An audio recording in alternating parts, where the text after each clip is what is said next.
A team of young South Africans has built a dating platform where a match is guaranteed. Well, it's a dating app, but not really a dating app. I'm going to tell you why. Yoh Vote allows users to date political parties by answering a set of questions to see which South African political party they align with the most. The goal is to link users up with political parties to get to know them a little bit better.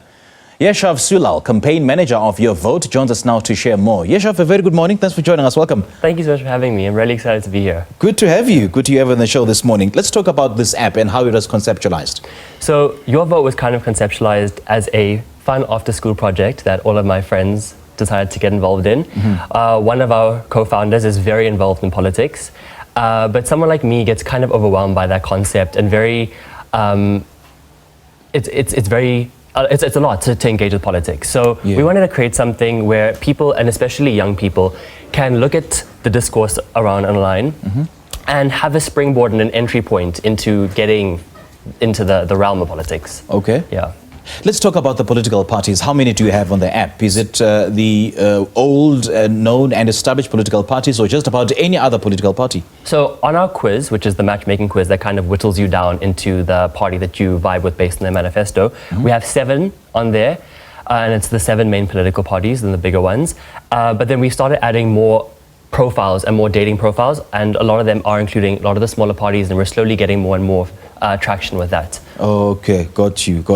Let's talk about the matchmaking process and how that works. Yes, so what happens is when you go onto Yoh Vote, you get prompted to take the matchmaking quiz, and that's about 10 to 15 questions. Each of the questions are purely based on each party's manifesto, and from what kind of questions? So it's basic stuff about referring to land reform, load shedding. The first question being, do you care about the future of South Africa? It's very broad questions that aim to provide people with the springboard of where they actually stand with certain issues, and then from there they can do their own research, because you get whittled down to an answer, and then from there you can look at the party's profile, which is put in some sort of funny language. Hang on a second. So who asks the questions? Is it the user, or is it just generic questions that are on the app? So it's not generic questions, it's pre-made questions that we've designed. Again, all based on the party manifestos and their websites, and yeah, that's literally it. And then you can. So do the political parties answer the questions, or how does that work? The political parties? Like how are the questions answered?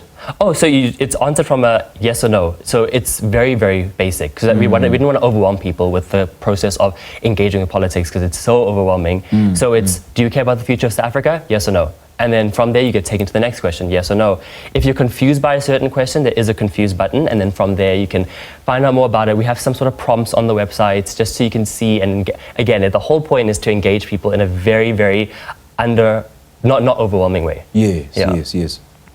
Cool. And then where's the information from the parties sourced from? Do the political parties supply the information, or do you do your own research?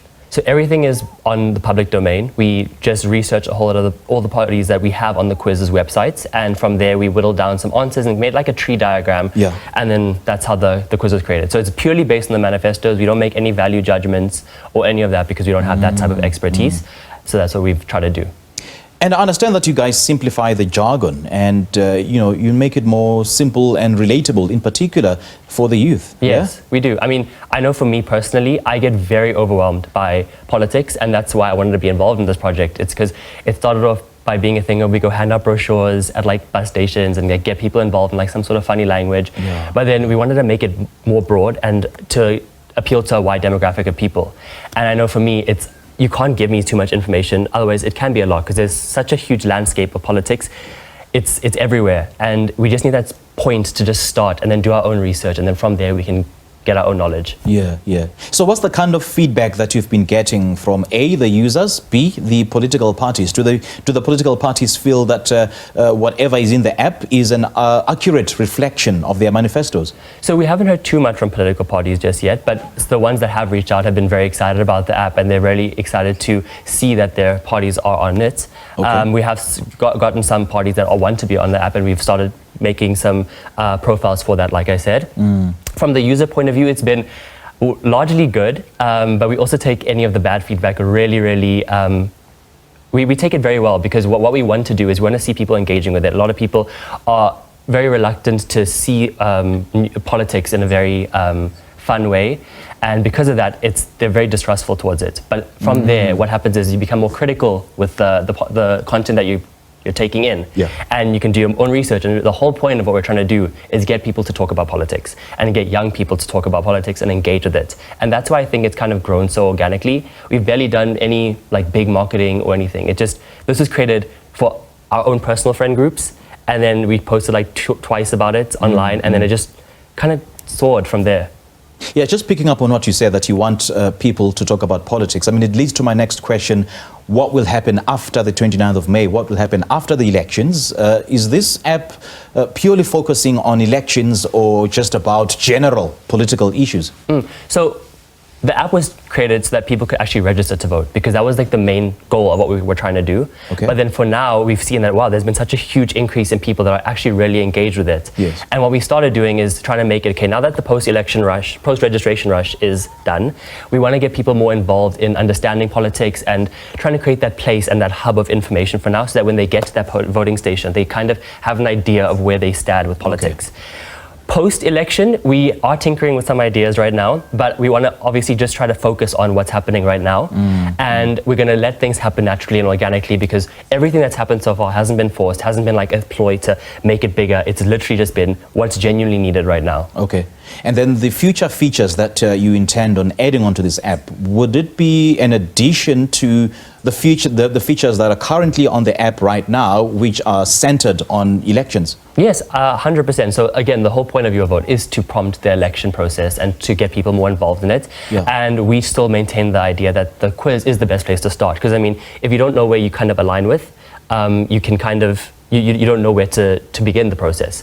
So once you get that idea, you can start reaching out, you can start researching more. We've added a lot more information to the website, so you can be more engaged with it. Can you so confidently and categorically say that this will be a blueprint or a guide to which political parties I should vote for in cases, in terms where people are not so sure for which political party they will vote for? Like I said, I think it's more of a springboard. So the idea is that you do the quiz, you get that suggestion, and like I said, it is a suggestion. So because it's just based on the party manifestos, and what we want you to do is go further and research more and look up where you vibe with. So you get the party that you get is just a suggestion, and then when you get more when you look at the website, you go to the party website and you can engage with that from that point of view. Okay. All right, Yeshav, lovely chatting to you. Thank you so much for your time. Thank you. Great stuff. That was Yeshav Sewlal, the campaign manager of Yoh Vote.